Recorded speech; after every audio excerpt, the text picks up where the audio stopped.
Mhm. Mhm. Mhm. Mhm. Let me see. How else do you do this? Let me see. You got that.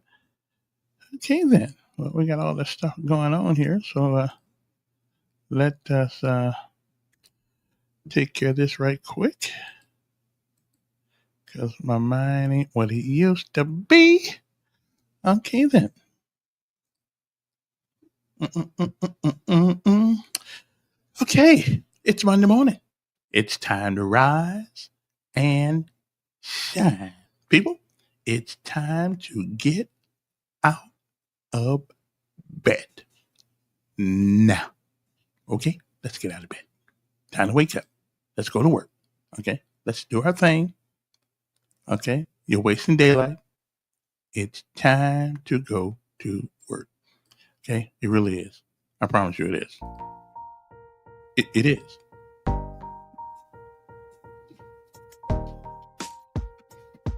Oh, where's that coming from? Uh huh. Okay, so that's going to the wrong place. Oh, let me stop that right quick. Now I fixed that yesterday, but I don't know what's going on with it today. Okay, but we'll hold it. Time out. Time out. Time out. Time out. Okay, I fixed that yesterday. So let me see. Let me see. Let me see. Let me see. Let me see. Uh huh. Yeah, there we go. All righty then. Audio. Okay, there we go. Oh. I don't know where that came from right there. That is not so. That is not so. That is not so. That is not so. Okay. So let me see. Da da da da da da da. That's not so. Good morning, everybody. I'm fixing some technical issues here, but once I finish these issues, we will be on the road. So let me try this one more again. Okay. It's time to rise and shine. Time to get up. Okay. I'm just making sure this stuff is working the way it's supposed to be. All right. And it's supposed to be working. It's supposed to be working. Okay. Oh, there we go right there. Okay. Okay. I think that's the way it's supposed to go. Yeah. Mm-hmm. Time to rise and shine. Time to get up. Time to get up. Time to get up.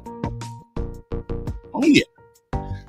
Okay. Somebody give me a combo check out there to make sure we took all this stuff down the other day, tried to put it back together. So hopefully I got it back together. So let us continue on with this day. Good morning. It's time to rise and shine. Come on, please. So I need a combo check right quick just to make sure that we ain't heard. No sense me having all these great conversations by myself this morning. I think so anyway. So good morning. How's everybody doing? Okay. That's right. Okay. Oh, there we go. Okay. So make sure we're doing good. All right. That's outstanding. Anyway, good morning to you. It's time to rise and shine. Believe it. It's hard to believe this, but you got to believe it. It is what it is. It is the 28th day of July. Can you believe that? 28th day of July, 2025. It is a day like all the other days that has never been. And once it's gone, it will never, ever be again. It's a once in a lifetime deal. And once it's over, you don't get a do-over. You don't get it back. You don't get to summon it from the past. You don't get to come back and do all the things that you should have done this day that you don't. And you certainly don't get a chance to come back and undo the things that you do.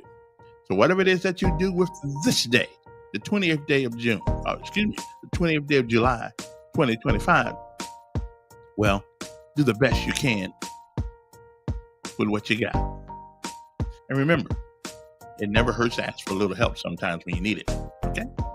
So next up, it is our daily bread. We like our daily bread because it's where we get things rolling around here, okay?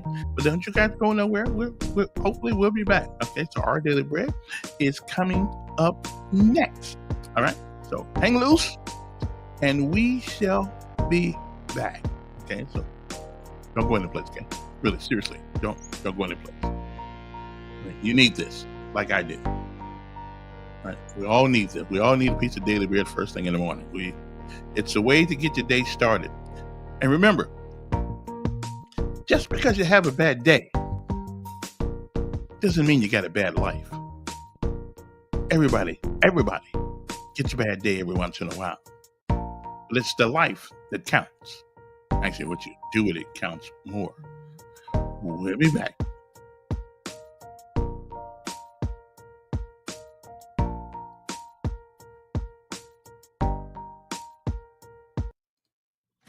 Selfless service to others brings honor to God. Our Daily Bread. Today's encouragement from the Our Daily Bread devotional was written by Randy Kilgore. A small collection of people stood together, dwarfed by the size of the huge tree lying on the lawn. An elderly woman leaned on her cane and described watching the previous night's windstorm as it blew down our majestic old elm tree. Worst of all, she continued, voice cracking with emotion, it destroyed our lovely stone wall, too. My husband built that wall when we were first married. He loved that wall. I loved that wall. Now it's gone, just like him. Next morning, as she peeked out at the tree company workers cleaning up the downed tree, a big smile spread across her face. In between the branches, she could just make out 2 adults and the boy who mowed her lawn, carefully measuring and rebuilding her beloved stone wall. The prophet Isaiah describes the kind of service God favors, acts that lift the hearts of those around us, like the wall repairers did for the elderly woman. This passage teaches that God values unselfish service to others over empty spiritual rituals. In fact, God exercises a 2-way blessing on the selfless service of His children. In Isaiah chapter 58, we see that first, God uses our willing acts of service to aid the oppressed and needy. Then God honors those engaged in such service by building or rebuilding our reputations as powerful, positive forces in His kingdom. What service will you offer this day? Today's Our Daily Bread devotional scripture reading is from Isaiah chapter 58, verses 6 through 12. Is not this the kind of fasting I have chosen? To loose the chains of injustice and untie the cords of the yoke, to set the oppressed free and break every yoke? Is it not to share your food with the hungry and to provide the poor wanderer with shelter? When you see the naked, to clothe them, and not to turn away from your own flesh and blood. Then your light will break forth like the dawn, and your healing will quickly appear. Then your righteousness will go before you, and the glory of the Lord will be your rear guard. Then you will call, and the Lord will answer. You will cry for help, and He will say, Here am I. If you do away with the yoke of oppression, with the pointing finger and malicious talk, and if you spend yourselves in behalf of the hungry and satisfy the needs of the oppressed, then your light will rise in the darkness, and your night will become like the noonday. The Lord will guide you always. He will satisfy your needs in a sun-scorched land and will strengthen your frame. You will be like a well-watered garden, like a spring whose waters never fail. Your people will rebuild the ancient ruins and will raise up the age-old foundations. You will be called repairer of broken walls, restorer of streets with dwellings. Let's pray. Thank you, Father, for the acts of others you use to lift us up and for calling us to do the same. In Jesus' name we pray. Amen.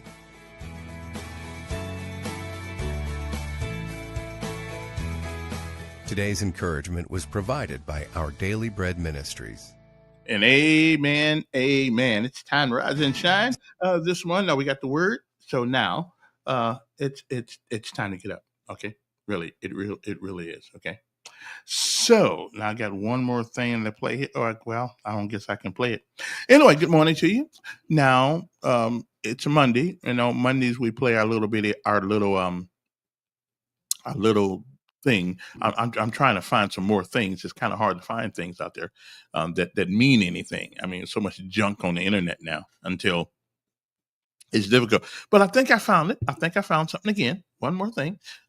This is called Every Child Needs a Champion. And then once we get done with this, we'll get on to the conversation at hand today. We got a lot of things to talk about. A lot of things. One interesting thing I think most of you guys are going to find out.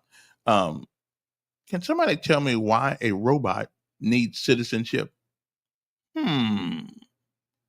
I think there's something nefarious going on with all this AI and stuff. I really do. I think it's something nefarious going on with this stuff, and I'm gonna have to do some more investigation on this stuff, because over in the Mideast, they've been the first people to give a robot citizenship. Wait a minute. So we're gonna take a machine and give it citizenship? Matter of fact, over there, the robot got more rights than some of the women do. But we'll get to that later on. Anyway, so hang loose. Every child needs a champion. Oh, yeah, they do. We'll be back.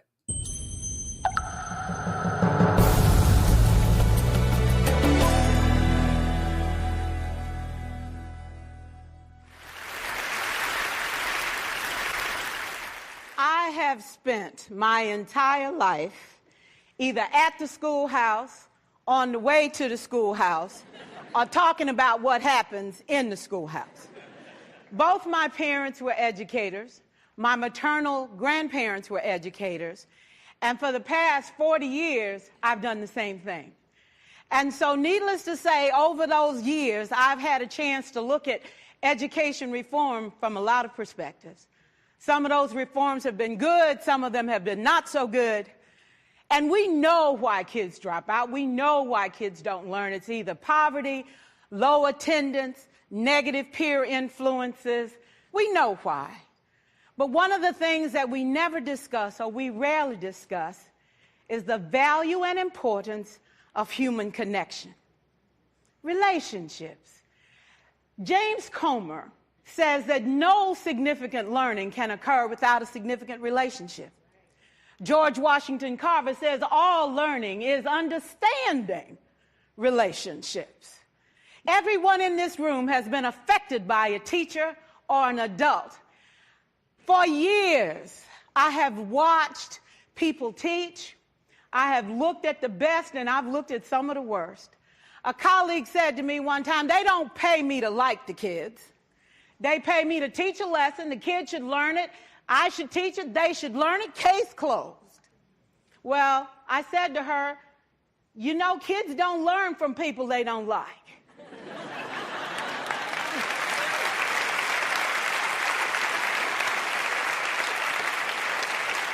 She said, that's just a bunch of hooey.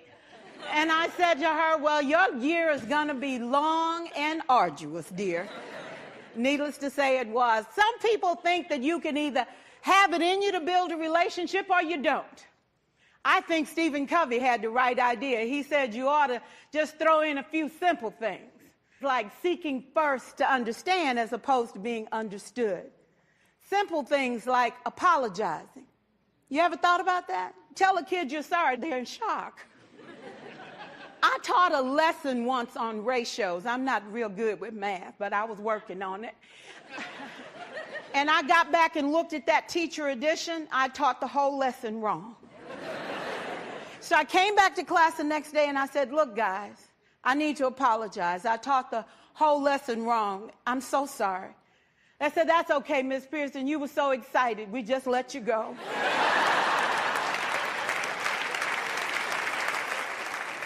I have had classes that were so low, so academically deficient that I cried. I wondered, how am I going to take this group in 9 months from where they are to where they need to be? And it was difficult. It was awfully hard. How do I raise the self-esteem of a child and his academic achievement at the same time? One year I came up with a bright idea. I told all my students, you were chosen to be in my class because I am the best teacher and you are the best students. They put us all together so we could show everybody else how to do it. One of the students said, really? I said, really? We have to show the other classes how to do it. So when we walk down the hall, people will notice us. So you can't make noise. You just have to strut And I gave him a saying to say, I am somebody. I was somebody when I came. I'll be a better somebody when I leave. I am powerful and I am strong. I deserve the education that I get here. I have things to do, people to impress, and places to go.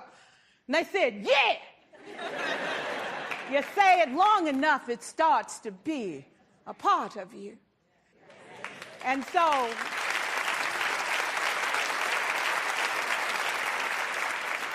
I gave a quiz, 20 questions. Student missed 18. I put a +2 on this paper and a big smiley face. He said, Miss Pearson, is this an F? I said, yes. He said, then why'd you put a smiley face? I said, because you on the roll. You got 2 right, you didn't miss them all. I said, and when we review this, won't you do better? He said, yes, ma'am, I can do better. You see, -18 sucks all the life out of you. +2 said, I ain't all bad.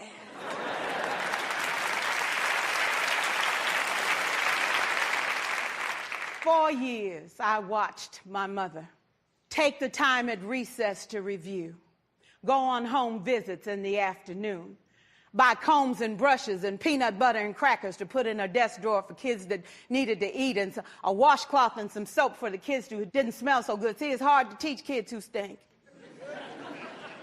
And kids can be cruel. And so she kept those things in her desk, and years later, after she retired, I watched some of those same kids come through and say to her, you know, Miss Walker, you made a difference in my life. You made it work for me. You made me feel like I was somebody when I knew at the bottom I wasn't. And I want you to just see what I've become. And when my mama died 2 years ago at 92, there were so many former students at her funeral. It brought tears to my eyes, not because she was gone, but because she left a legacy of relationships that could never disappear. Can we stand to have more relationships? Absolutely. Will you like all your children? Of course not. And you know your toughest kids are never absent. Never. You won't like them all, and the tough ones show up for a reason. It's the connection. It's the relationships. And while you won't like them all, the key is they can never, ever know it. So teachers become great actors and great actresses, and we come to work when we don't feel like it, and we listen to policy that doesn't make sense, and we teach anyway. We teach anyway because that's what we do. Teaching and learning should bring joy. How powerful would our world be if we had kids who were not afraid to take risks, who were not afraid to think, and who had a champion? Every child deserves a champion, an adult who will never give up on them, who understands the power of connection and insists that they become the best that they can possibly be. Is this job tough? You betcha. Oh, God, you betcha. But it is not impossible. We can do this. We're educators. We're born to make a difference. Thank you so much.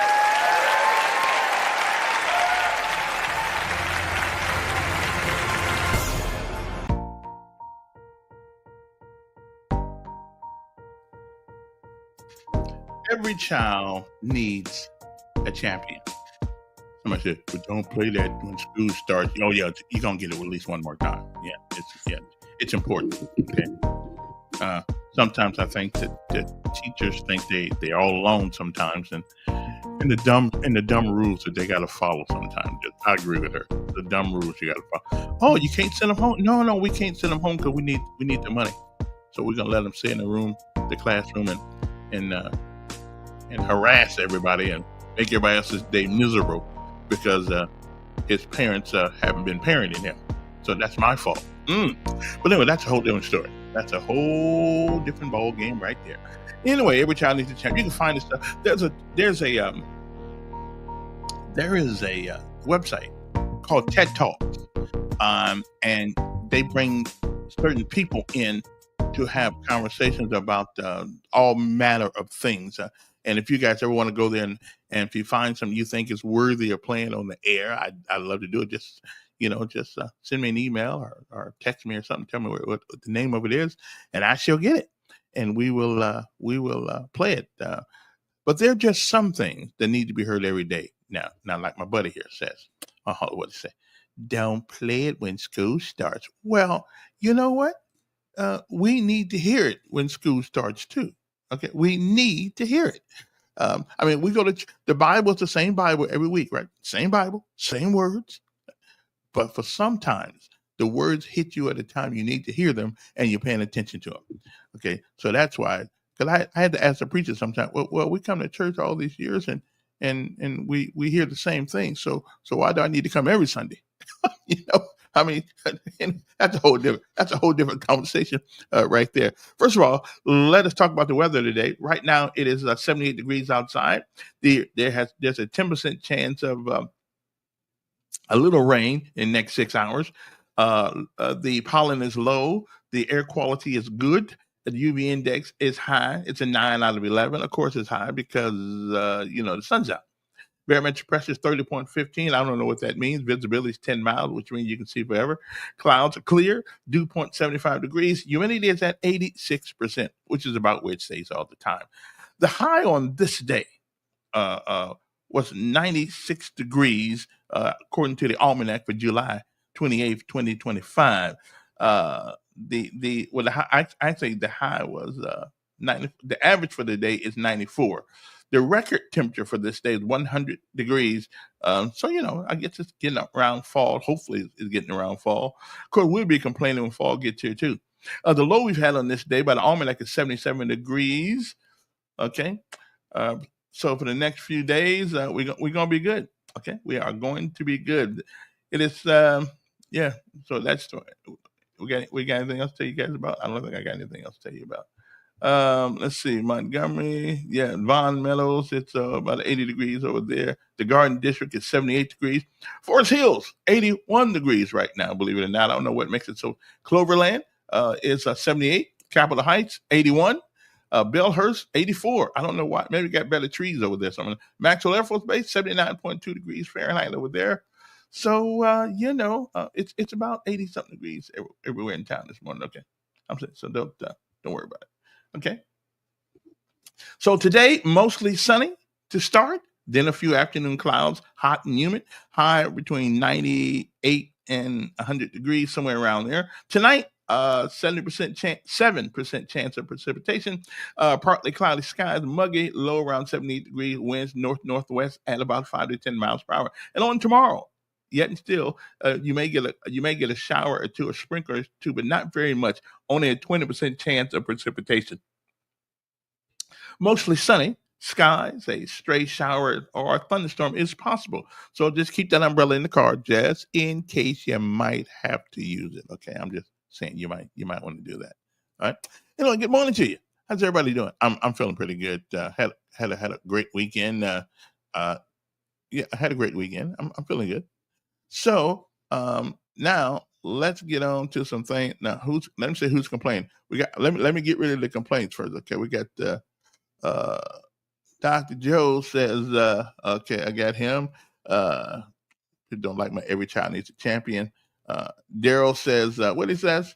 He says, unrelated to your topic, however, with our lack of bodies in uniform, well, we don't have such a lack now. We, unless you're talking about the policemen. Monies have been spent on body armor and body cams to provide recruits with their new uniforms and badge once on board with the force. Okay, what is that? What does it mean? Said unrelated to your topic, however, with our lack of bodies in uniform, have we ensured monies have been spent on body armor and body cams to provide recruits with their new uniforms and badge once on board? I think they have. I think they took care of that. Matter of fact, my understanding is that the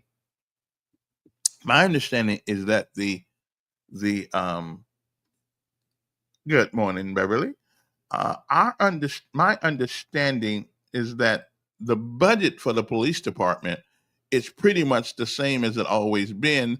And that was a question that I asked some time ago. Well, if we don't have the bodies at the department, then why are we still using the same budget? And I think they're doing that, at least in theory. To not could be. I'll have to ask the mayor. He's going to be on sometime next month. I'll have to ask the mayor because we don't. I'm going to assume we are hoping that we because once you take something out of the budget, it's awfully difficult to get 9 other people to go along with it one more time and raise it. So I say leave it where it is. Now they ought to have they ought to have money in surplus in the in the police budget. You would think they would. I mean, that's one of the few places in this town that nobody can say they don't get money, because that's not true. They get plenty of money. Okay, plenty of money. I think it's $45 million. I believe that's what it is.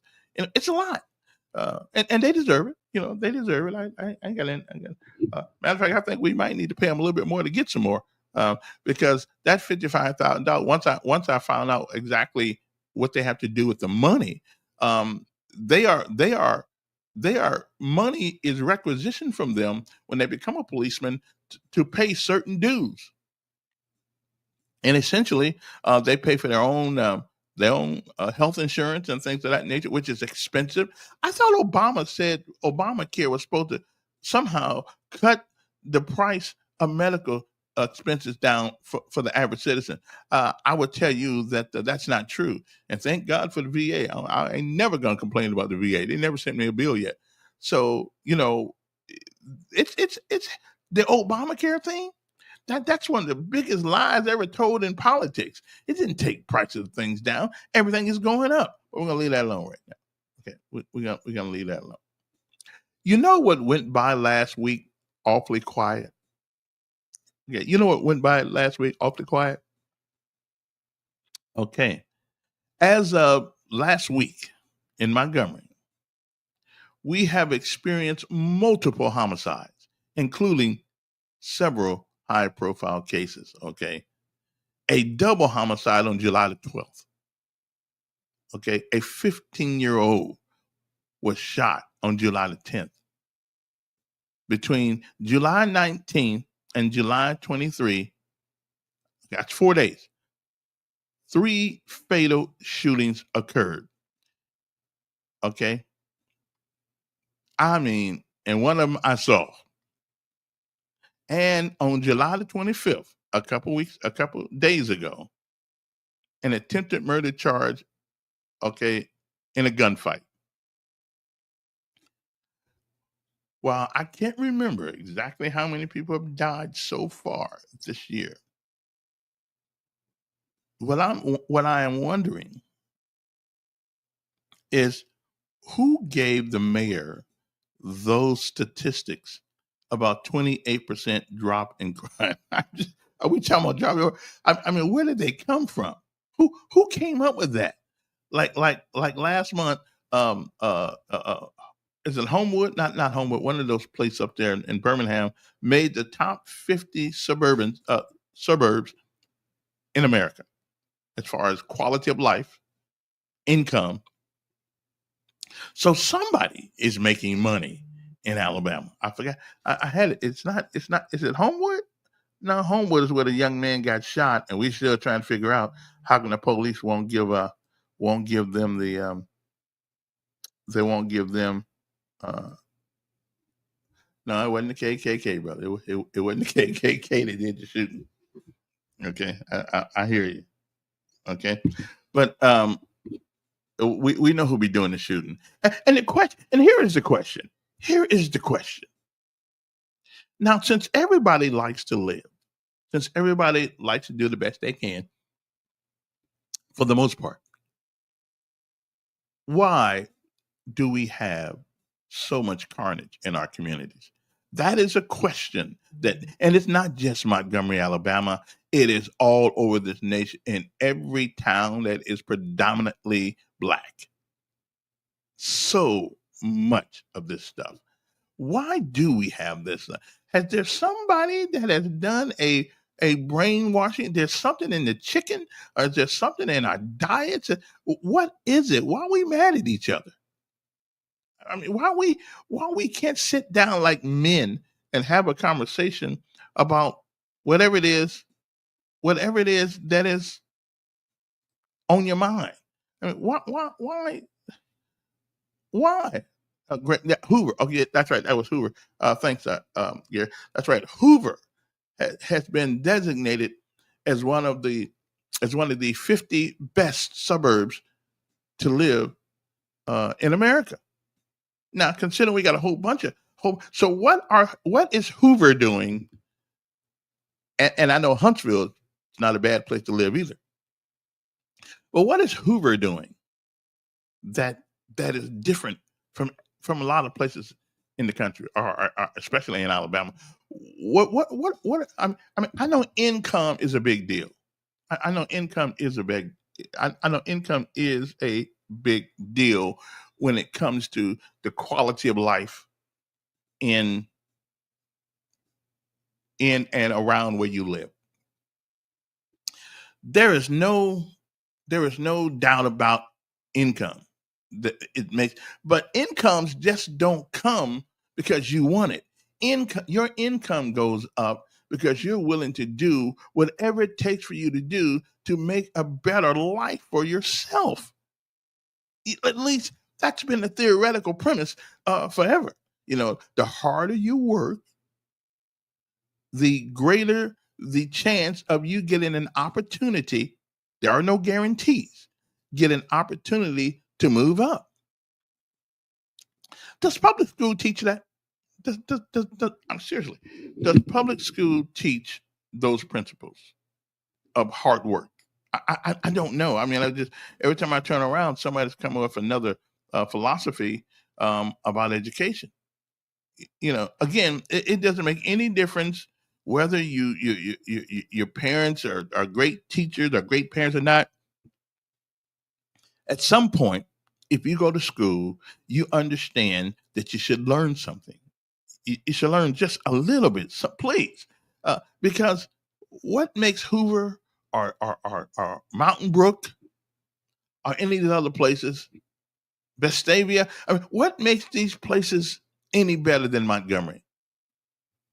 And I can only think of one. I mean, Mobile's is it's in a Mobile is can go either way. I think Mobile, when I got here, was a thriving place, but I will admit, around the areas of Mobile, they have problems too. They got problems too. So why is it? Why do Democrat towns run by Democrats most of the time have so much crime, so much terrible education? Why is that? Somebody's got to be able to come up with an answer. Or else, just put a fork in Montgomery, and we just gonna. I mean, just put a fork in it. We done. We'll be renting Montgomery pretty soon because we won't own anything in it. Okay, we won't own anything in Montgomery. We'll be paying rent. Our businesses will be paying rent because the buildings that we're in, somebody else owns. So the land that we're on belongs to somebody else. So we got to pay them. So we are going to be renting the city of Montgomery soon if we don't do something to change the mindset of our young folks, because they are the ones who are going to carry the banner in this. Now, Martin Luther King said we live as brothers or we die as fools.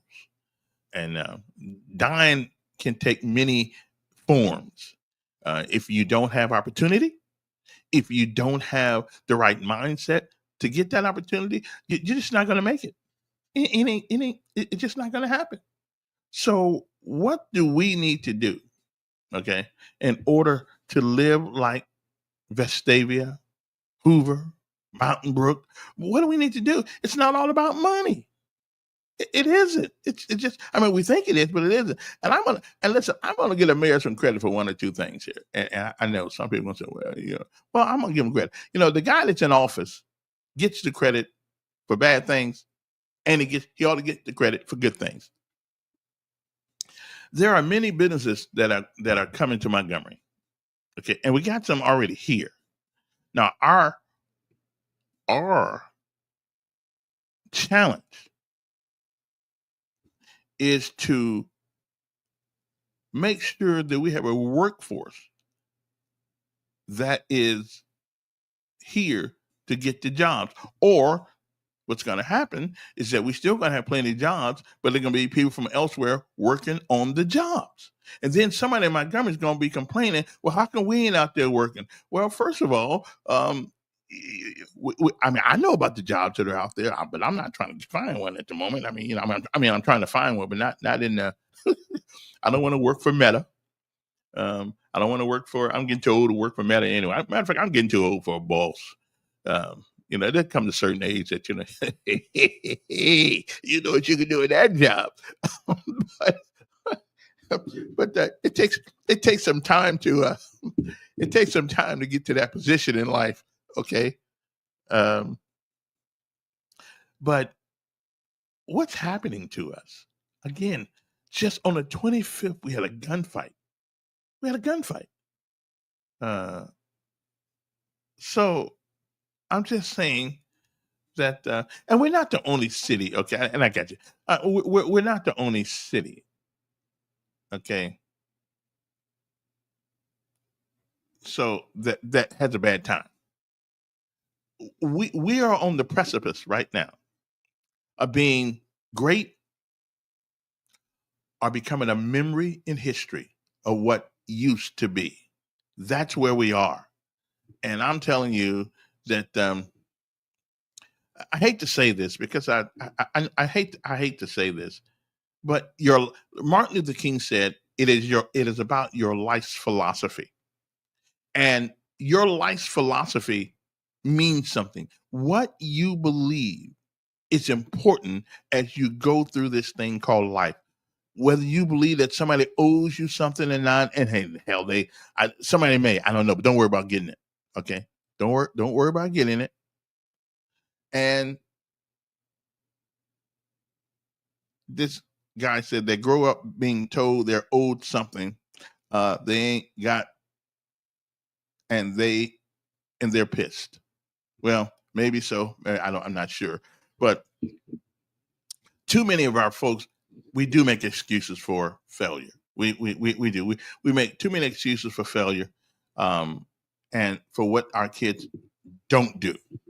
We really do. We make too many excuses for failure. If you get up every morning, you have the same chances that everybody else does, but you have no guarantees. Somebody once said, "Good luck." He said, "Being lucky means prepared." Okay, preparing yourself for opportunity. Yeah, that brings about luck. Well, I think that brings. I don't know if that's called luck or not, but what happened here?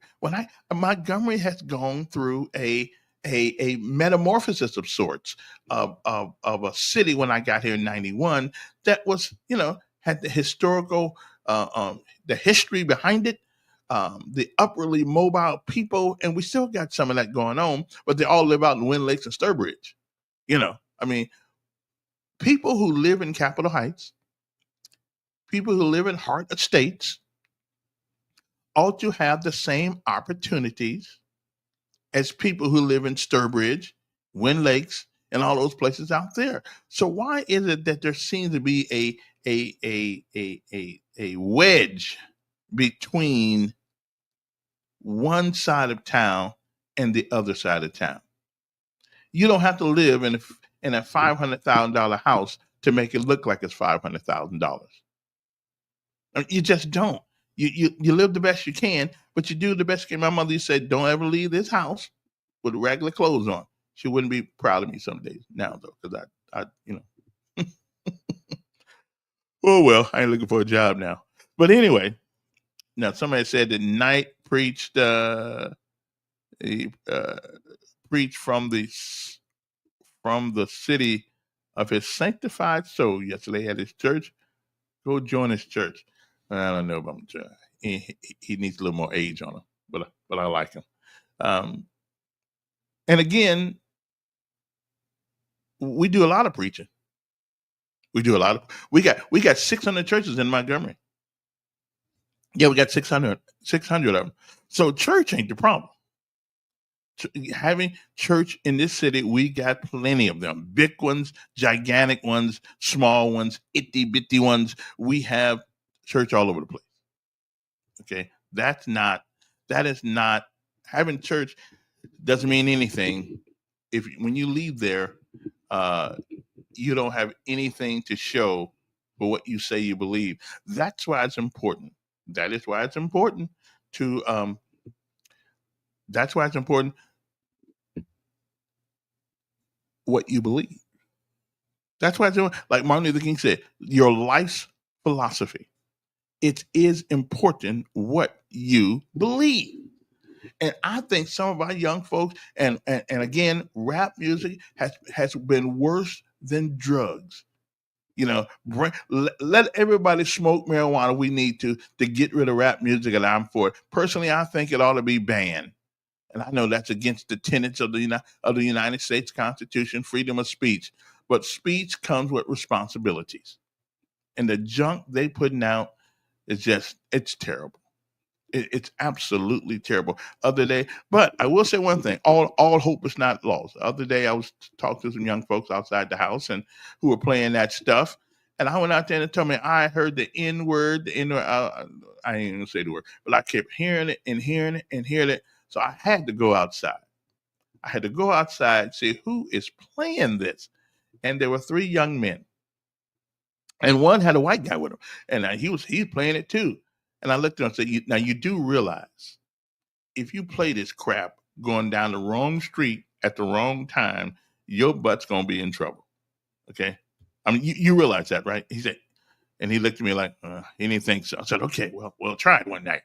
And the black guys that were sitting up there, I said, how can you get mad at anybody playing this music, acting the way they do, if you guys don't respect your own self?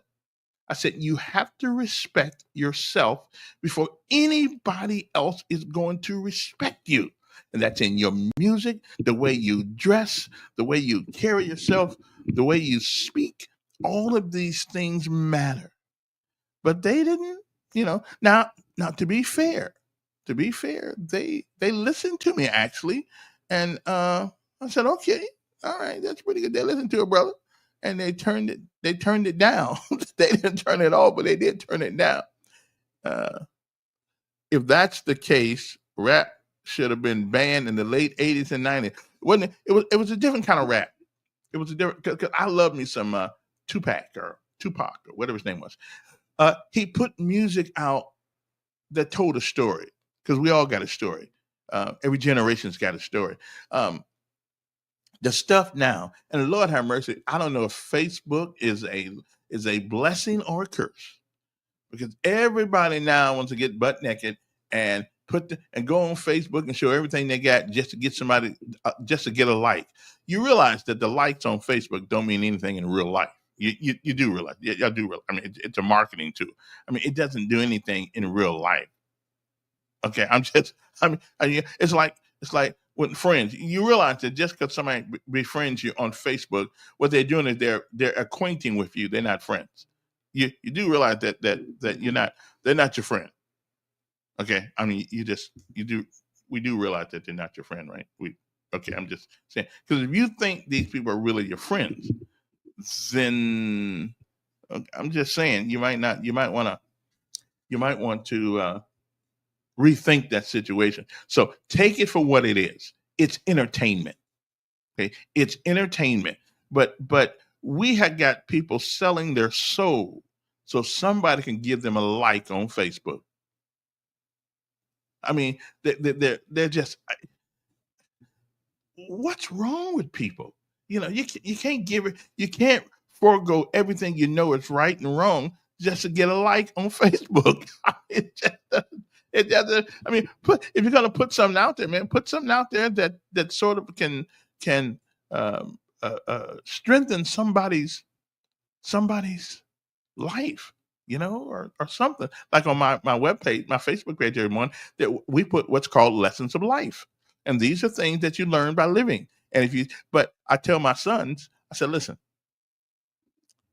the best way to learn a lesson is from somebody else's mistakes. Okay, don't let people take a lesson from your mistake. You look at all the mistakes other people make and don't do what they do. Okay, don't do what they do. I don't know who Snoop Dogg and them was in the '80s. All them folks. I don't like the crap they put out either, because they're hypocrites. They are hypocrites. And NWA, yeah, they had some pretty rough stuff too. But I will say one thing: I think the maturity level, because of the education up until the 2000s, was a little bit more, because people understood. They use a little logic and reason. And NWA, that the Negroes with an Attitude, is that what that is? I think that's what they call it, something else, but I'm not going to call them that. We still got we got a bunch of NWAs around here. As a matter of fact, they call them YNs now. So I don't know. I don't know who came up with that YN thing. I kind of like it, but I don't really like. Once I understood what it meant, okay, it is what it is, and people don't mind being called the YN. Okay, well, whatever, because it's got an A on the end of it, not an ER. Okay, I'm with you. Okay. Anyway, so much for that. Now, here's something else. You can have this conversation every day in America, just about in every major urban city that there is. And urban means black. It's a euphemism for which means black. That's what it means. When you say urban Mecca, urban, that means black. City that is proportionately, overwhelmingly black. Okay, that's an urban. But so when you hear the word urban, that's what that means. It means that they don't want to say black city. They give us a euphemism, say urban, like okay, whatever, like it's kind of like being retarded. We won't say retarded anymore. We'll say mentally challenged. Okay, I like the word retard because it gets right to the point. Like, it gets right to the point. Listen. Yeah, and retard merely means to be to be slow. Your progress has slowed, which is what retard means. Doesn't mean that you're a dumb person. It means that you have failed to grow intellectually. Okay, which is cool. Some of us get 60 years old and we still fail to grow intellectually, and so we kind of retards too. Okay, and maybe smoking all that marijuana is that's what maybe that's part of the problem. Here's something I learned yesterday. No, Sophia, right? Sophia is the AI robot developed by Hanson Robotics. Do you know in 2017 that robot was given citizenship in Saudi Arabia, making her the first robot in the world to receive such status? Now, my question is why? Why would we give a robot citizenship?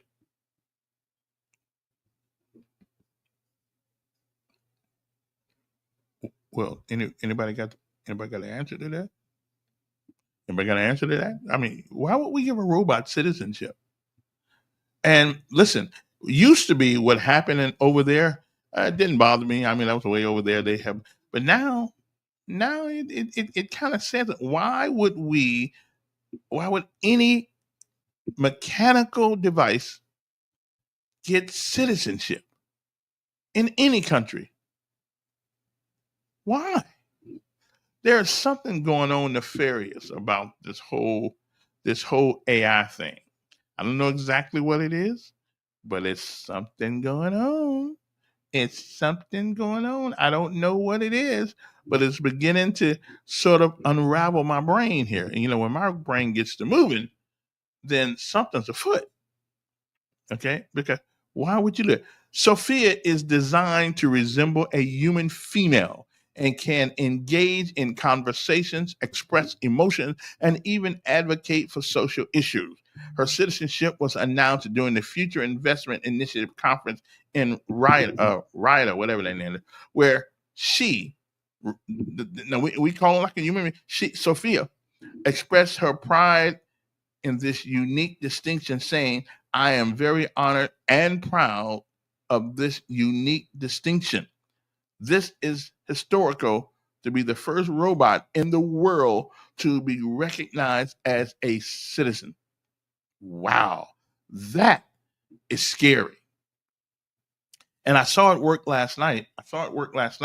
It can engage you, but now I thought robots were not sentient beings. I thought robots didn't have feelings. I mean, come on. Unless it's programmed. I mean, really? Think about that. I want y'all to think about that. So, and what are the implications of being a citizen? You know, and the debate will go on for a while about this. The decision to grant Sophia citizenship has sparked significant debate regarding the rights of robots and the ethical implications of such a move. Critics argue that it raises questions about what it means to be a citizen and whether robots should have the rights comparable to human beings. We are treading some dangerous grounds here. Notably, some commentators pointed out that the irony that Sophia, as a robot, enjoys more freedoms than many women in Saudi Arabia, who are subject to strict societal restrictions. So we are giving, over in that country that gave this robot, we tell you what they think about that human being. They give robots more rights than they give women. Something's wrong with that picture. And listen, if it starts over there, at some point, it's going to be over here. Okay? Since gaining citizenship, Sophia has taken on roles that include advocating for women's rights and promoting sustainable development. Her creators have leveraged her status to raise awareness about important social issues, using her platform, like it's a human being, to highlight the needs and progress of human rights. However, many view the citizenship as a publicity stunt aimed at enhancing Saudi Arabia's image as a leader in innovation and technology. Well, there's going to be a lot of ethical issues when it comes to giving a robot more rights than you give a human being. We have a problem there. The granting of citizenship to Sophia, which is an AI robot, has prompted discussions about the future of AI and robotics, including the potential of robot rights. Experts have expressed concerns that society is not yet ready to address the complexities of granting legal status to machines. Well, yeah, you know why? I mean, it doesn't make sense. Emphasizing that the need for a robust ethical framework to govern AI technology. So, Sophia's citizenship represents a significant milestone and intersection of technology and ethics, raising important questions about the future of AI and its role in society. And let me tell you something. I don't think, especially, and Lord, let's not even think about robots in the medical field. Think about this for 1 second. So while I love AI, it's okay, but I don't want to depend on it for my survival. And if I'm in the hospital, they get to decide who gets the treatment and who don't. Okay, they just get to decide that. And so I ask myself, well, if a robot is going to determine if I'm worthy of the treatment, then what do you think the robot's going to do? Let's say you got somebody 60 and you got somebody 21. Okay, automatically a robot, because logic dictates that if you're 60 years old, you've been around a little while, and maybe it's time to go. Maybe it's time to go. And if you're 21, you just got here a few years ago. So from an ethical standpoint, from a moral standpoint. And can a machine, and here's the question, can a machine decide moral issues? I doubt it. I doubt it. It is. I mean, we are on the precipice of even. We are going in places where I don't think that we ever should be. This AI thing, even though it has some good points, I think it's more negative stuff. Okay, and somebody said people will be married. And listen, okay, if in fact robots have the same rights as human beings or some right, then why not marry one? Okay. I mean, why? Well, they can't get pregnant, and you don't have to pay child support. But she may go in the bathroom, come up with another little robot. I don't know. But really, I want you to think about that for a second. Saudi Arabia has given robots rights that their own females don't have. They're giving them rights. There is some confusion going on in the world right now. Okay, I mean, why don't we just give? Matter of fact, we don't even give dogs human rights. We give dog rights. You know, so I don't know. I mean, if they said we're going to give dogs consideration like we do human beings, I can almost understand that, because dogs are, they're kind of nice. I mean, they keep you company, and they do have I think dogs they do have I can't say a soul, but they are loyal, if nothing else. Nothing else. So I don't know, but a robot, yeah, I think we going way over the line when it comes to this robotic thing. But I just. Well, anyway, moving right along, because I know that's. But I'm telling you, we are going to have this conversation at some point. This country going to have this conversation, because do we really want to give robots citizens' rights? Honestly, they made this woman, well, it's not even a female. We made this female model. In Saudi Arabia, they gave this robot human rights. They gave them citizenship. So what does that mean exactly? Now here's one thing I would do a robot. Rather than human beings go fight our wars, the robots can, and I can live with that. The robots can do that, and whoever robot wins, okay, they win the war. You remember the Star Trek back in the day? It used to be there was a motto on Star Trek, and think about it, that we didn't send people to war, but people were the casualties of war. Because if the machine said, okay, the red side won, and you had 10 casualties, well, in the Star Trek Enterprise, Star Trek, they would send 10 live human beings to the gas chamber. Never fought anybody, don't know what happened, don't know the issues, and I think we're getting to that place now. I really believe Star Trek was a brilliant look at the future. Because boy, I'm telling you, we got some problems. Okay.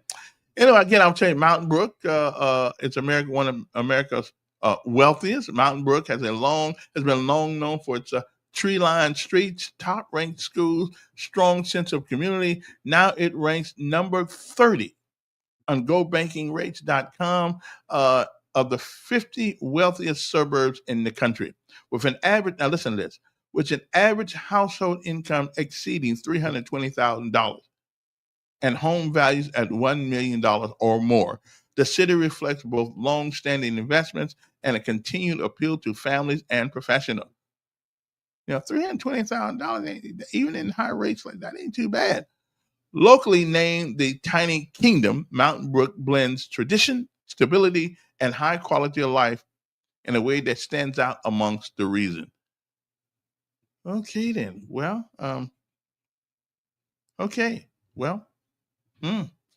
Mountain Brook, huh? Well, that's pretty good stuff. 320. My Lord, that's almost $500,000 a year. Well, not quite $500,000, but 323. So the average income in Mountain Brook is $320,000. That's what they do up there. What kind of business up there? I need to run up there and see if I can find something. What they do? Anybody know what they do up there? I don't really know what they. I'm going to call up there and talk to the mayor and see what's going on up there, because that should be Montgomery. I mean, that should be Montgomery. The average, the average. I don't know about $320,000, but you know, the average income in the capital city should be at least $150,000. You know, and we got all these new places coming in here, so you would think that we would be on this list someplace, but we're not. As a matter of fact, District 3, Marcy Johnson district, I think they said that, and I couldn't believe it when I heard her say it. I think the average income for District 3 is $17,000. I mean, that's below poverty. We're right next to downtown, to the big buildings, to the nice state green top buildings. Why is the income level in that side of town so low? Is that it now? Unless that's for the elderly people who I mean, how can you make it on $17,000? There are people that are doing it. Of course, you got to get your nice food stamp card and all that stuff. But and those people should be helped because they're older. They were not for them. We wouldn't be where we are today. So robots do prostate. Well, I don't have a problem with robots doing prostate surgery. It is a machine. Machines are articulate. Machines are direct. Machines are very. I got no problem with it. They're programming. But if that same machine decides who gets the surgery and who doesn't, then I got a problem with that. Okay, if we are going to eventually take the human connection out of the decision-making process in this country, then we got a problem in the medical field. Okay, yeah, I know they do prostates. Yeah, and they probably do it better than human beings. Their hands don't get nervous. They don't sweat. They just do the job. Got no problem with that. But I don't want the machine determining. Okay, I don't want the machine determining who gets it and who doesn't. Montgomery is full of politicians, military, and deadbeats. But I repeat myself. But wait a minute, now we got some good folks here too. Okay? And maybe we do have too many. Maybe we do have too many politicians. But you can't take politics out of politics. I mean, you can't take politics out of politics. I mean, you can't take politicians out of politics. But I do think they're somewhat responsible, or lack thereof. I mean, we got a Chamber of Commerce.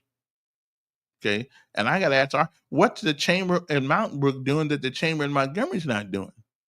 Is it because it is ran by Democrats? Is it because it's predominantly black now that we don't think that people's level of a higher stance of higher graded living is not warranted?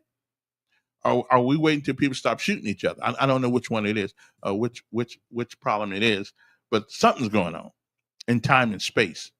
Something's going on in time and space that is affecting us. I don't know exactly what it is. Maybe the moon's in the wrong place. I'm not exactly sure. Maybe things are just not working right. Okay. Now there is something going on this month. I think it's coming up next month.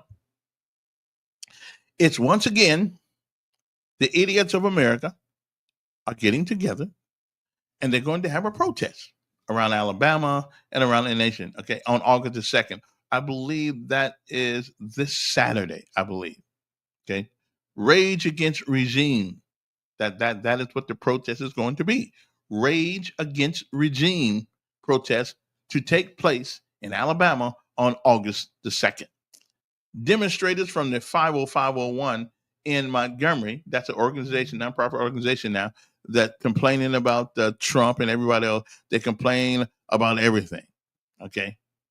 Joining voices across the nation in response to growing concerns about recent political developments that threaten the democratic institutions and individual rights.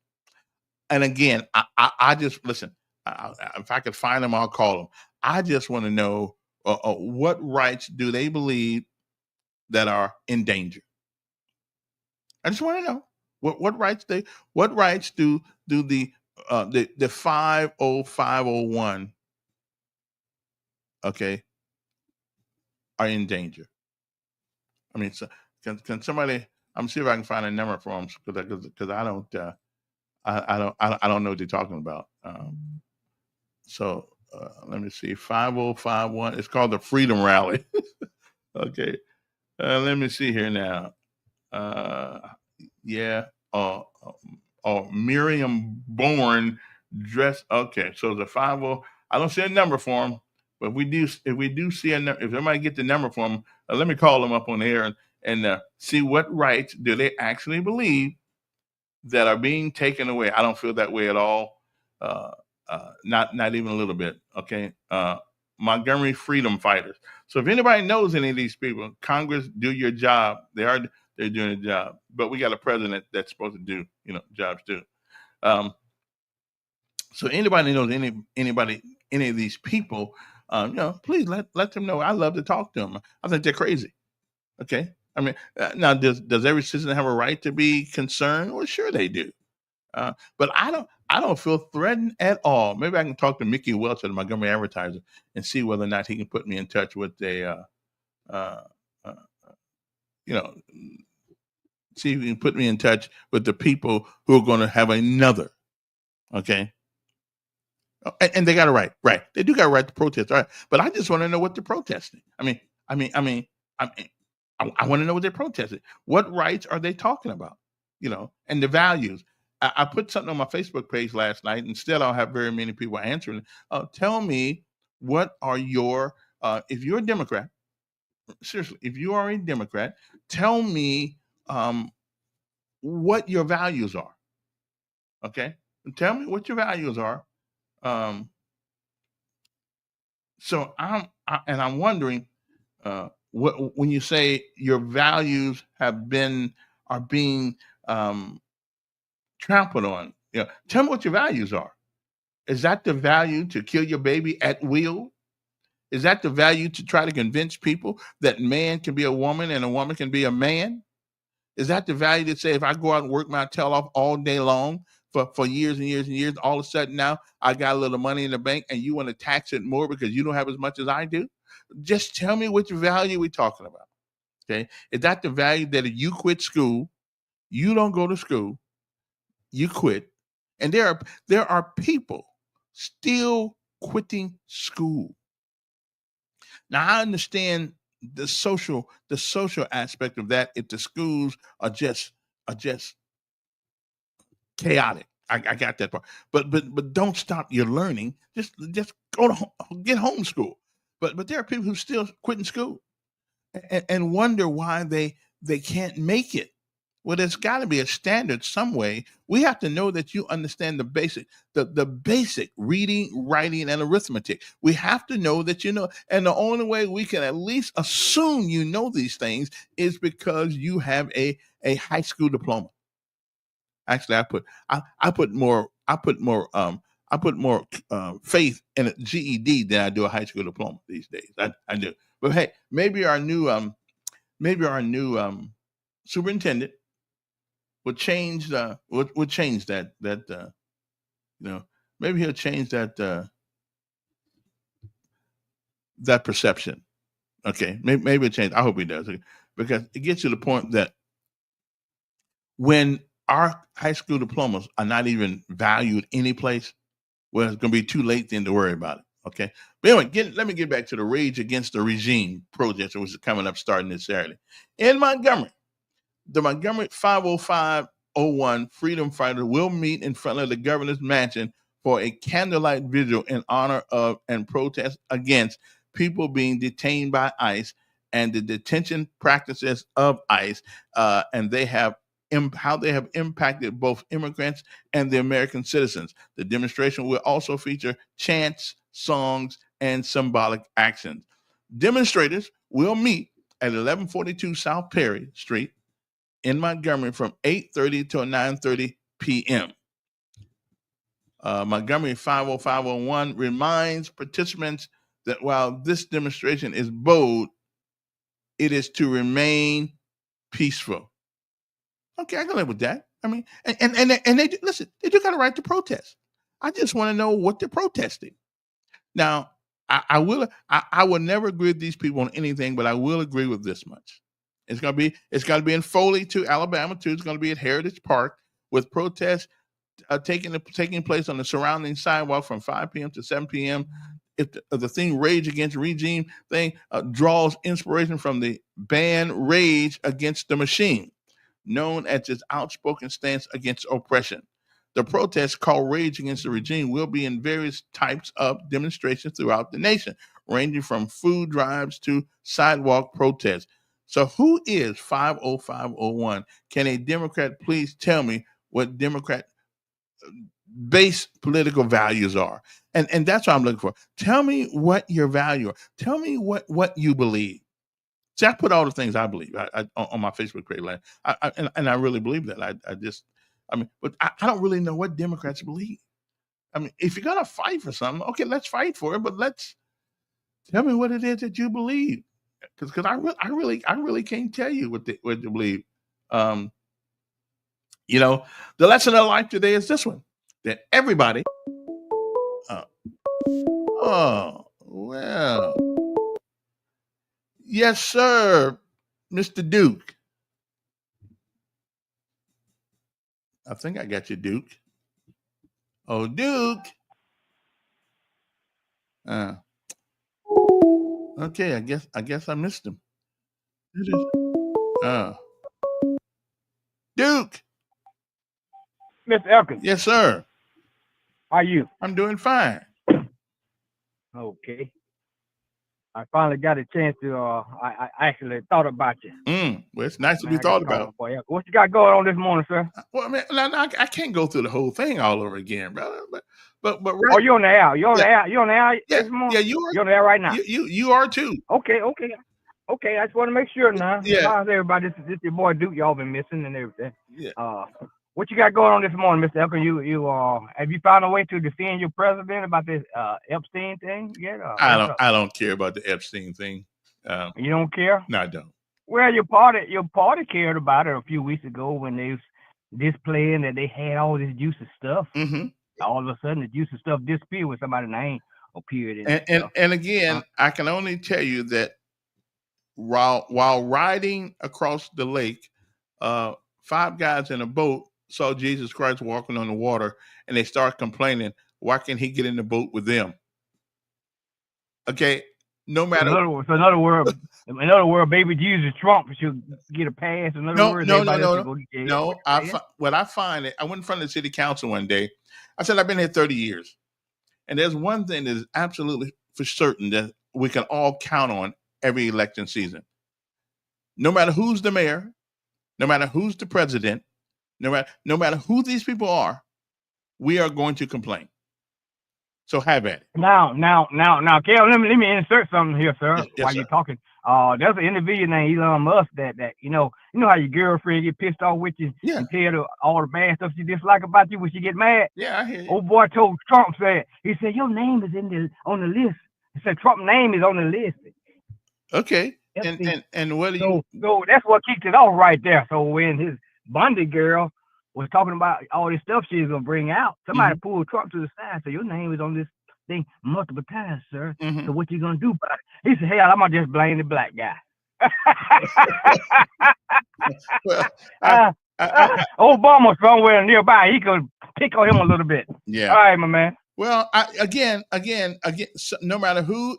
No, you didn't say that when somebody else was in trouble. All of a sudden, you pointing fingers now. You want Trump to get a pass. Let me ask something. He got a pass for 36 damn things he did, 36 accounts he had against him. Because they were fraudulent accounts. And however he got there, the jury, his peers said he did. 40, so what's up? Because they didn't like him. And 40 years later, he touched me in the bathroom. Yeah. Hey, Cal, what make it so bad about your part? All of a sudden, they going to get this lady that she been found guilty. Okay, this lady been found guilty of messing with these kids and all that. Yeah. Trump, he entertained and partnering this lady instead of instead of saying, hell no, I would never There's a whole pardon lot of somebody people. like that. Wait, He said, I got the power to do what I want to do. I might just do it. If there are a right, whole lot of people. Would you agree? There are a whole lot of people in prison ought to be pardoned. Hey, no, we ain't talking about no whole lot of people. We talking about the Oh. man running out White House. He's trying to sugarcoat it. Now, don't try to sugarcoat it, Mr. Elkins. He's president. Obama. I don't care, but he can't be running around with pedophile being like somebody else. Obama and Clinton both. Well, if they And on the Biden- list, they lock them up too, I guess. And If they Biden. on the list now, we need to see the list. Wait, but Okay, listen, if that's God, all we want to do. wait, See wait. the list. God forgives us, right? Well, they forgive you when you do time in prison. They tell you go and have your good life after you get your ass out of jail. Okay, but again, Huh?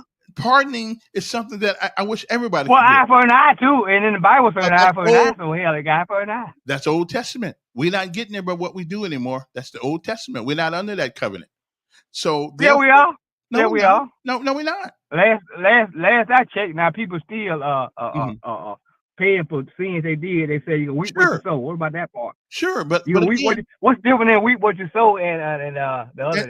And we will, but it's still our responsibility to forgive people if we can. We that's our responsibility. But you still got to pay for your sin. I forgive you. Okay. But you know, you still gonna give a man what you owe him if you owe him something. Just between me, give you all you want. Wait. Just between me, all he please or whatever. Wait a minute. Just between you and I. Now nobody hears this but me and you. Let me hear you. You ever did anything you could have been arrested for, but you weren't? So when have you ever done anything that you could have been arrested for, but you were not? Oh hell, I might do something today. You know, if I run across a guy who wants to give me a big fat one and I can't get my pain medication, I might just fire it up and smoke on me a good fat blunt today, some marijuana or something like that. Okay. You know, if I can't get no pain because the white kids are messed up. I'm sure you don't. I'm sure you don't. You can't get pain medication anymore. You know that. I'm sure you don't. Worse than that. You know, I didn't mistreat a few women in my day. You know, they talk all the time about falling in love and all that. I told them falling in love with me ain't no good for you, and they did it in the house. You know, I feel bad about that. I feel bad about that. I'm pretty sure you got something worse than that too. But we ain't gonna talk about. I'm gone, man. Okay, we ain't gonna talk about. We ain't gonna talk about that on the air. We just gonna leave you alone. Okay, it's amazing how we and you do have a right to protest. Camila, I got no problem with that. Protest, and I have a right to protest the protesters. Okay, so and that's my right.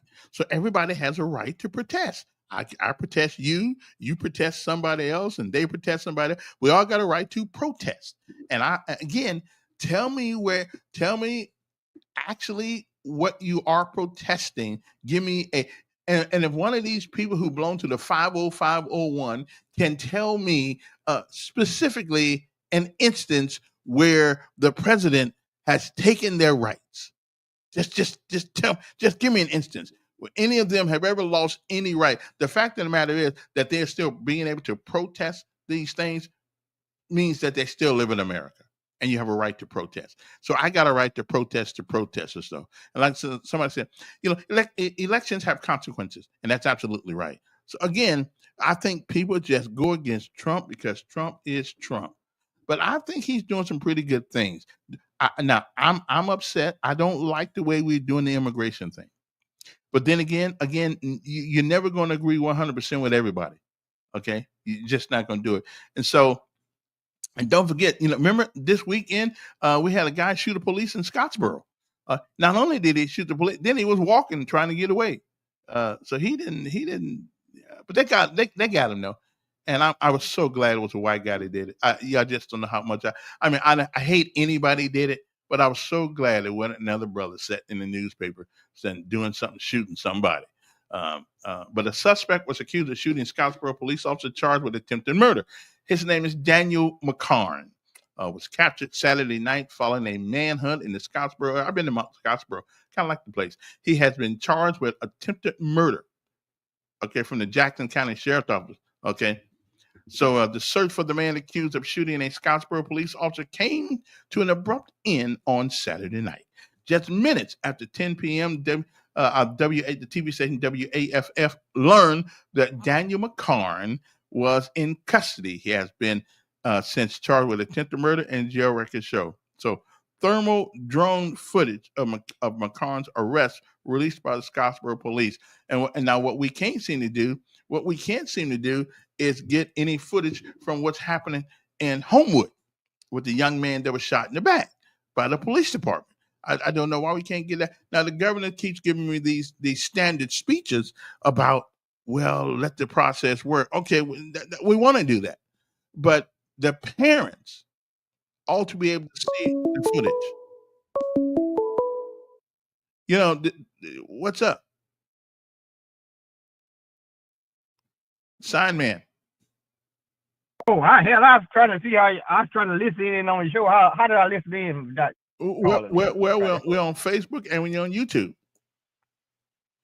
Okay. So if you go to my Facebook page, if you go to my Facebook page, I do that on the Facebook page. Okay. Yeah. Okay. Or YouTube. Either yeah. But okay. Yeah, we're trying to listen in. Yeah, we're talking about you. Yeah, we're talking about about you like a dog.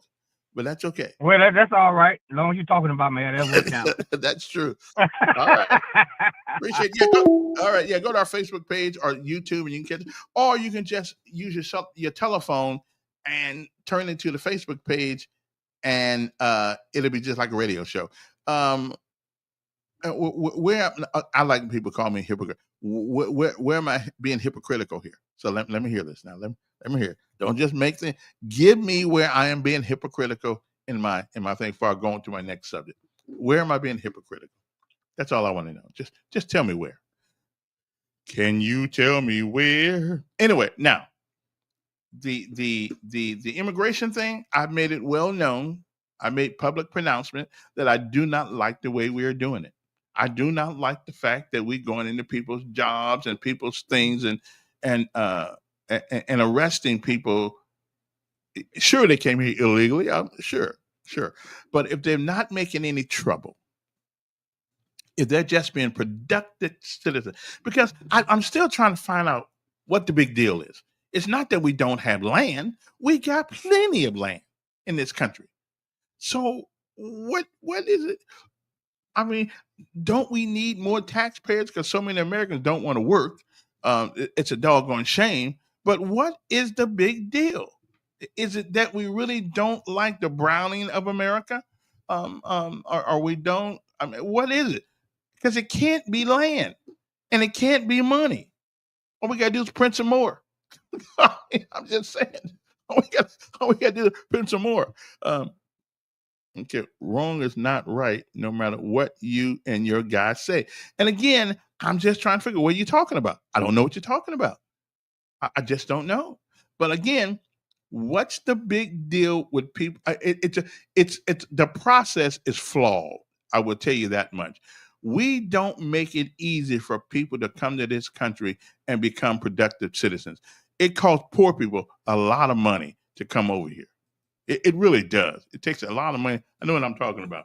A lot of money. So if they don't have the money, are we saying that people that don't have money should not be allowed into America? I don't find that appealing at all. Not even a little bit. So what is the problem? I really believe it's not just about being here illegally. I just don't believe that. There's got to be some undertow here that we're not willing to speak publicly about, but there must be some undertow here. You ever watch the ocean in Honolulu? Well, I have. And if you look out on the Pacific Ocean in Honolulu, there is a calmness of the ocean. But if you go just below the surface, if you go just below the water, they're killing each other underneath that water. It's a fight for survival underneath that water. So right now, what's the real fight about here? What is the real fight about the whole immigration? It's not land. We got plenty of land. Everybody in the world can fit in one state in America. Everybody. What, 6 billion people? They can fit in one state. I think they could probably all fit in Maine. If they stood toe to toe, they could fit in Maine. So what is the real issue here that we're not talking about immigration. I just don't like the way we're doing this. Okay. Okay. I just don't like the fact that we are rounding up people like hogs. I just, that just makes it reminds me of being overseas sometimes. Where and it reminds me of the pictures I saw of Nazi Germany where they went around rounding up Jews. That's just not our country. That's not who we are. Now I can understand if you're going down the road, you drive without insurance and you get stopped for a traffic violation and they find out that you're illegal. I can understand putting your butt on a boat and sending you back home. But if you're just minding your own business, going to work every day, making that money, taking care of the family, and now we just want to show up at your job one day and say, well, you're here illegally. Okay. All right then. I mean, I don't know. And it's such a difficult thing, especially from Mexico, because it was part of this country. It was part of we were it was a together thing. I don't know. I just don't like it. Anyway, moving right along to something else. I got another. Now I have a how many of you guys get tired of seeing little African children on the TV at night or on Facebook with diseases that have long been dismissed in America? Crawling on dirt, trying to get to a feeding center. Trying to get to a feeding center because they have no food at home. I mean, how many of us don't quite understand why that's happening? Well, I'm one of those people who don't. I'm one of them people who don't quite understand why those things happen. So yesterday, I'm looking at there's a young man who was so articulate. I guess he's the president of one of them little countries, got 22 million people in it. But he made the case. He made the case that I found interesting. But the things he left out were quite stunning, as a matter of fact. So Africa has always seemed to be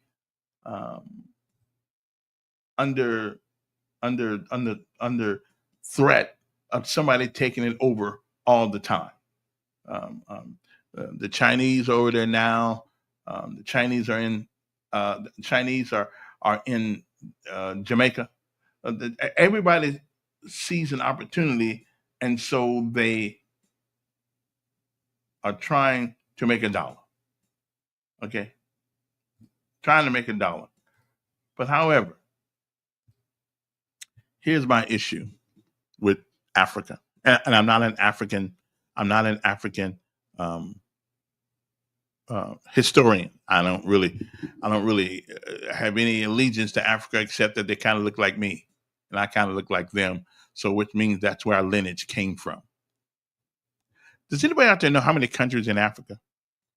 So, Representative Figures recently on House floor indicated he represents a district of medium income, approximately $30,000, which is once you take the taxes out of it, that's about $27,000.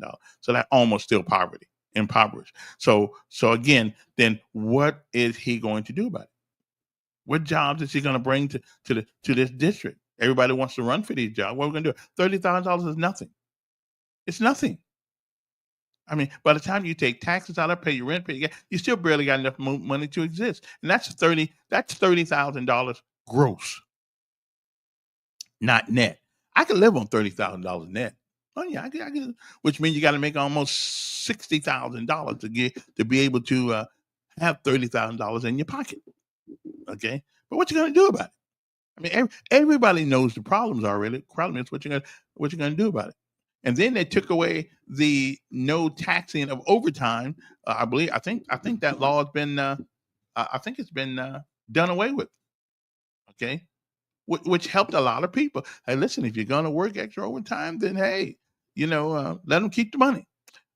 But anybody know how many countries? Oh man, it's 8:34. I got to take a break. We'll be back right after this, and we'll talk about some more things. But while I'm thinking about this, I want you guys to go look real quick, do some research.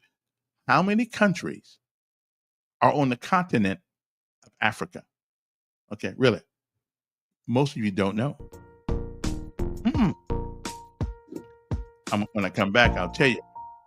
And I think that's the biggest problem Africa has. It's not people who want to go over there and get the lithium. It's not people that go over there and want to usurp the precious materials and resources that they have. No.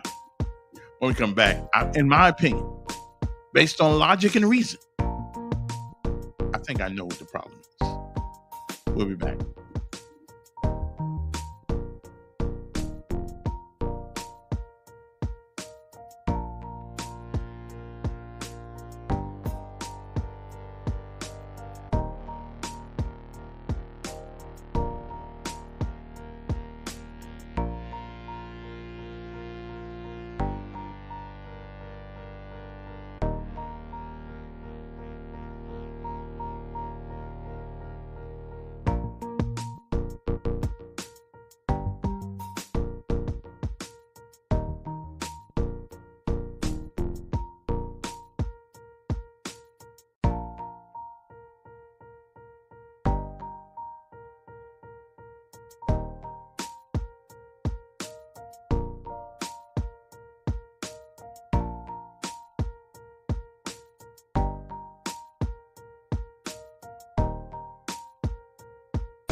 Alrighty then, we are back. Had to pause for the calls. Okay, now what we were talking about on my way out the door was Africa. It's always in the news, and then there are those people in America try to convince me that the reason why Africa is in the situation that it is in because, and I just get tired of, and they have things over there going on that make no sense whatsoever to me, and I realize that they have been pillaged by people, but that's not their biggest problem. Their biggest problem over there is the same problem we as Black folks in America, we got the same problem. So how many countries? Anybody know how many countries does Africa have? Anybody know out there? Somebody's got to know. I mean, I'm not the smartest guy in the world smartest guy on the internet. No, I can't even say that either. I'm the smartest guy in this room right now. Okay. So tell me, anybody know how many countries that Africa has? Okay. I know you don't know, so don't worry about it. Okay, I realize because I'm going to tell you.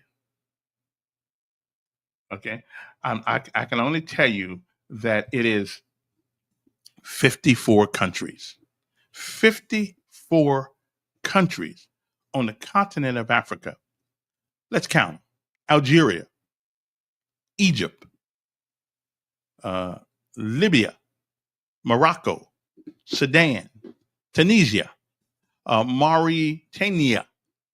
In West Africa, it's Benin, Burkina Burkina Faso. I think that's the one that guys. Hopefully I'll play that for you tomorrow. Cape Verde. Here's one: the Ivory Coast, Gambia, Ghana, Guinea-Bissau, Liberia, Mali, Nigeria, Senegal, Sierra Leone, Togo. How about Central Africa? Angola, Cameroon, Central African Republic, Chad, Republic of the Congo, Democratic Republic of the Congo. Okay, same name, okay. Equatorial Guinea, Gabon, another one called I think it's SAO, Tome Principe, or something close to it. East Africa, Burundi, Comoros, Djibouti, I think it's Eritrea, Ethiopia, Kenya, Madagascar, Malawi, Mauritius, Mozambique, and Rwanda, and a couple more. Seychelles, who's kind of Victoria, Somalia, South Sudan, Tanzania, Uganda, Zambia, and Zimbabwe. And a couple more, Botswana, otherwise, and another called Swaziland, Lesotho, Namibia, and South Africa, which is of course the Pretoria is the capital of that place. That's 54 countries. 54 countries. And you want to know what the problem is? There is no way. I'll put you this way.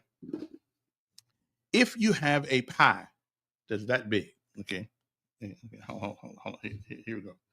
Let me make the pie. If you take a pie, okay, with a circle, and you got to feed 4 people, okay, not a big deal, okay, not a big deal. Okay, hold on. See right there? Big pieces of pie. Everybody gets a big piece, right? Because you got 4 people, you got a great big old pie. But let's say now we're going to feed 16 people, okay? We're going to feed 16 people. 16 people we're going to feed. So let me see what goes on here. Okay. Now we're going to feed almost 16 people. Guess how many ways the pie has to be divided now? Okay. How many ways the pie's got to be divided now? See that right there? 16 people. You see, at first we had 4 people to feed.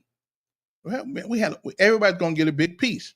Well, the problem with Africa right now is everybody wants, and some of them do have slavery. Yeah, everybody wants a piece of the pie, and they're not convinced. They are not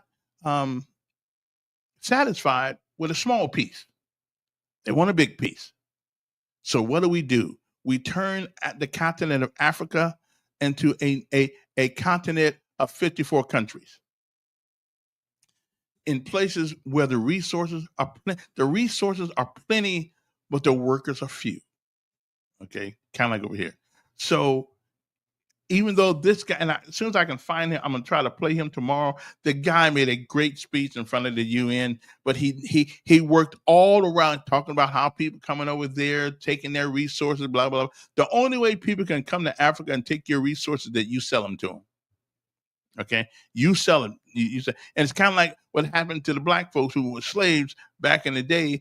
A couple of white guys did not come to Africa and take all the black people. Some Africans helped put the black folks on the boat. Okay, so I'm just saying, before we start blaming everybody else, we need to look in our own house.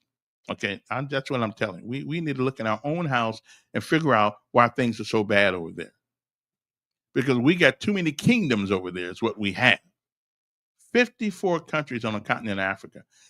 And Africa's not that big. I mean, it's a pretty big continent, but it's not that big where everybody can afford to have their own country.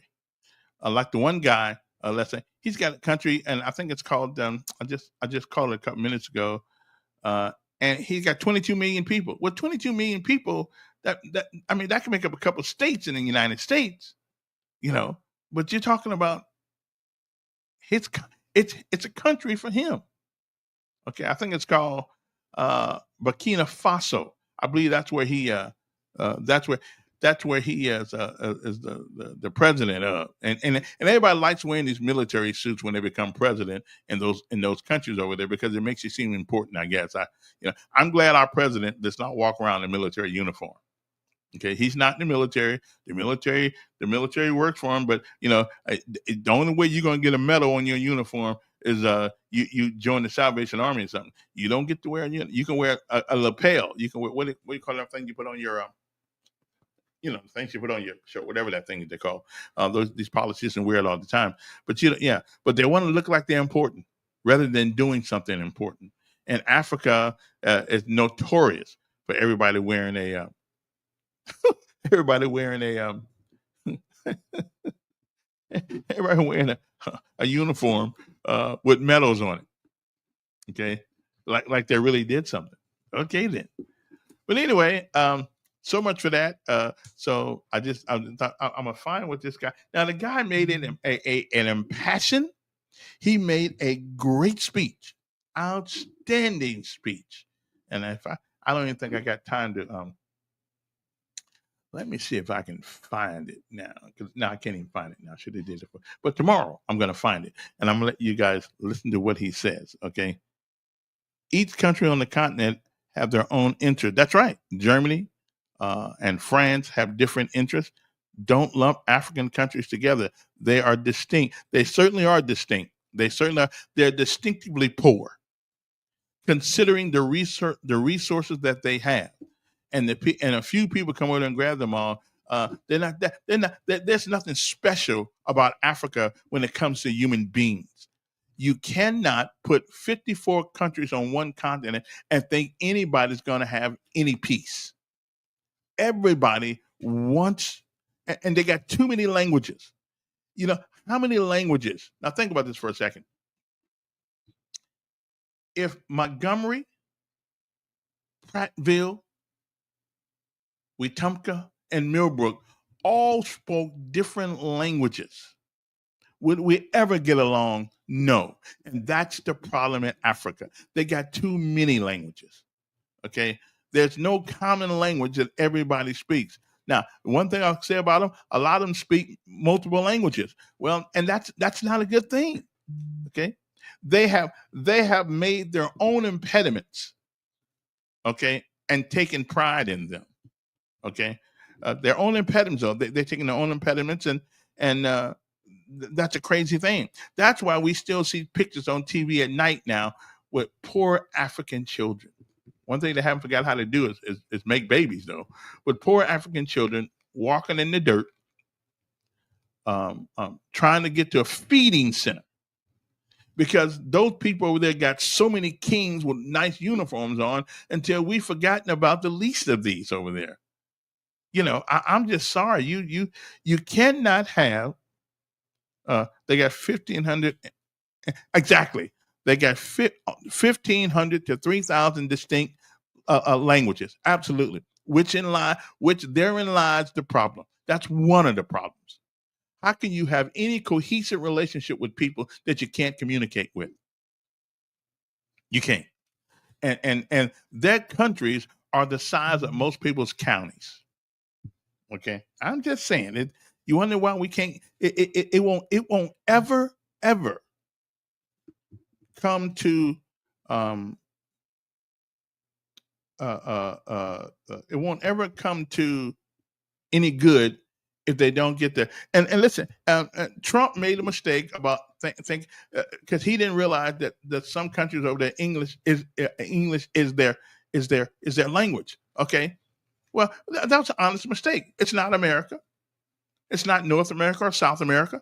It is Africa, and what most of us know about Africa is what we have learned from TV. I mean, now my first understanding of Africa was there was a white guy in a diaper swinging on a rope in a tree, telling the elephants what to do. Okay, I said, man, that guy's something else. He could tame lions. Okay, now it's a white guy in a diaper. Okay, running, swinging from tree to tree in Africa, making the elephants, calling the elephants, and they come pick them up, just like an Uber. I'm just saying that was my first understanding of Africa, a bad one. But however, that's the one that most Americans, initially my age and older, that's where we get our, and slave movies, yeah. But other than that, we didn't know much about them. And in the country of Africa, because it's made of many people, they still got slavery over there. Okay, because most people think Africa is a country, when really it's a continent. The continent of Africa.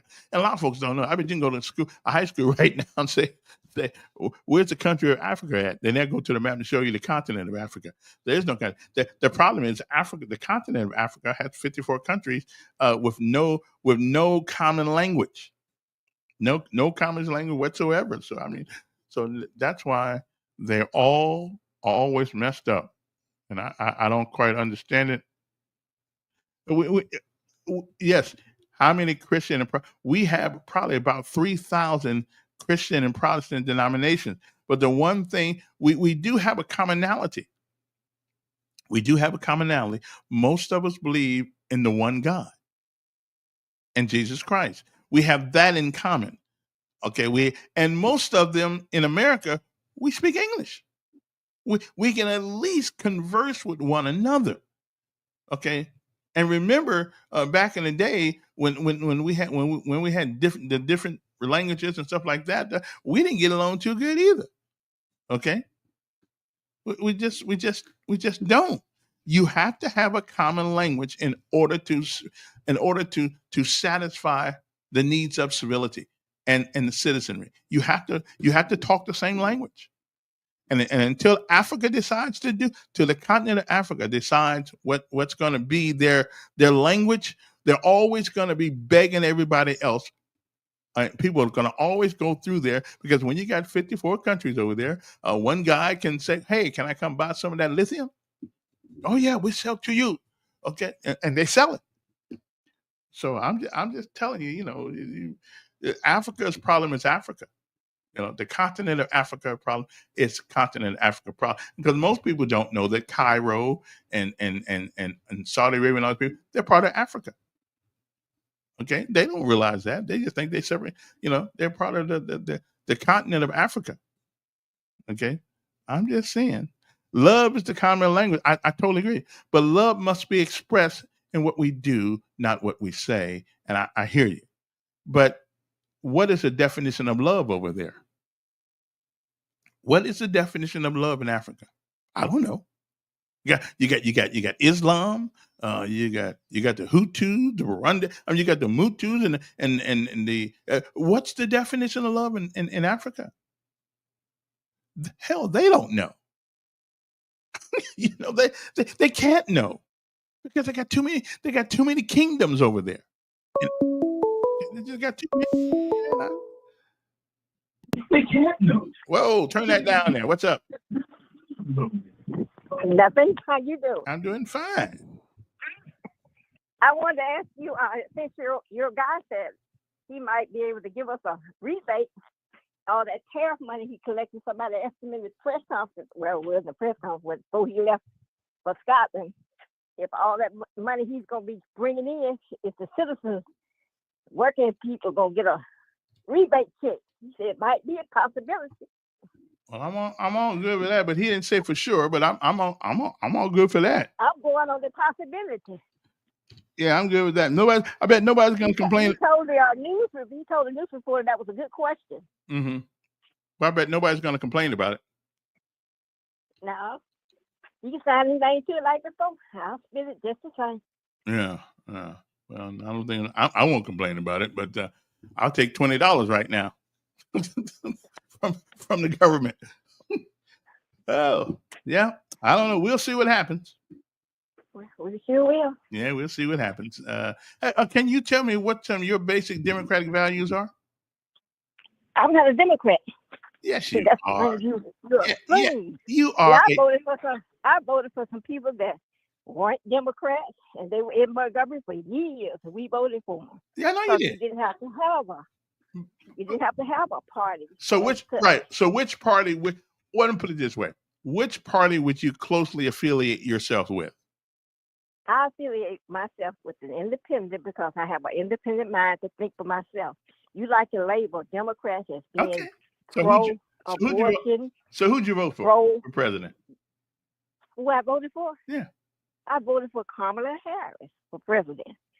I voted for who have the best interest of what I believe in. And it doesn't have anything to do with abortion, doesn't have anything to do with gayism. It has to do with what I believe. And so tell me, what did she believe that you believed in? She believed in me making a choice to do what I want to do. As the Lord Jesus Christ said, I have a free will to believe what I want to believe. Not direct me to your morals, but what I want to believe in. Everybody has a choice to make up their mind on what they're going to do in life. Laws not going to change, not going to legislate morals. Because you just think just Democrats get abortion? Just Democrats are gay? No, I'm sure everybody, but Democrats are the only ones that are proud of it. Well, some things that you all are proud of right now. Like who? Like pedophilism. Like who? Being a pedophile. Who's a pedophile? Some of the people that y'all associate with. Well, again, if somebody's charged with it and there's proof of it, of course we wouldn't be for that kind of junk. But right now, your people on his case about that. Yeah, but people just talking. And you all don't want to turn them up. Listen, whoever they are, if Democrat or Republican. If Trump went to take a movement, somebody would complain about his movement. But this is his movement that wants to know about the pedophile. No, and that's what I'm saying. But people, just because people say things, don't make them true. See, you see how you hypocrite you are. I'm not. I'm just. You're a hypocrite. Long as it's something that your people do, it's all right. No, I didn't say it's all right. A Democrat had said that. Well, we'll prove it. How long y'all been on Biden's case by not turning up the record of this guy? Let me ask you something. Does being on an airplane flight make you a pedophile? We didn't say that. We said turn the page, turn the information over, turn the files over. Let us see it all. And I wish wherever it lands. I thought a judge said the other. Wait a minute. Some judge the other day said they couldn't release it. They can. I'm just telling you what the judge said. He can do anything.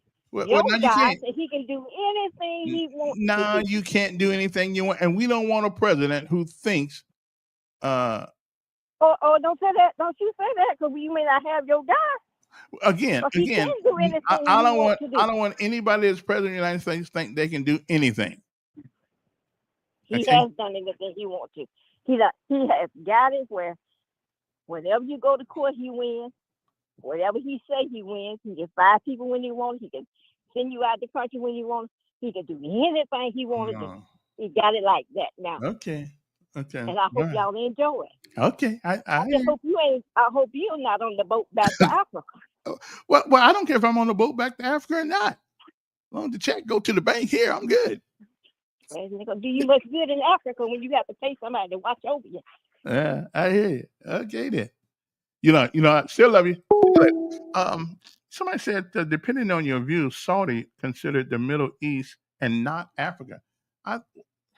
Wait a minute, isn't the Middle East in Africa? Well, let me go see. I could have sworn. Let's see, we got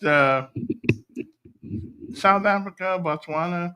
You may be right there because I don't see. I don't see Saudi Arabia on there. I thought they were part of Africa. See, even though I'm brilliant, I don't know everything. I had to look that up tonight.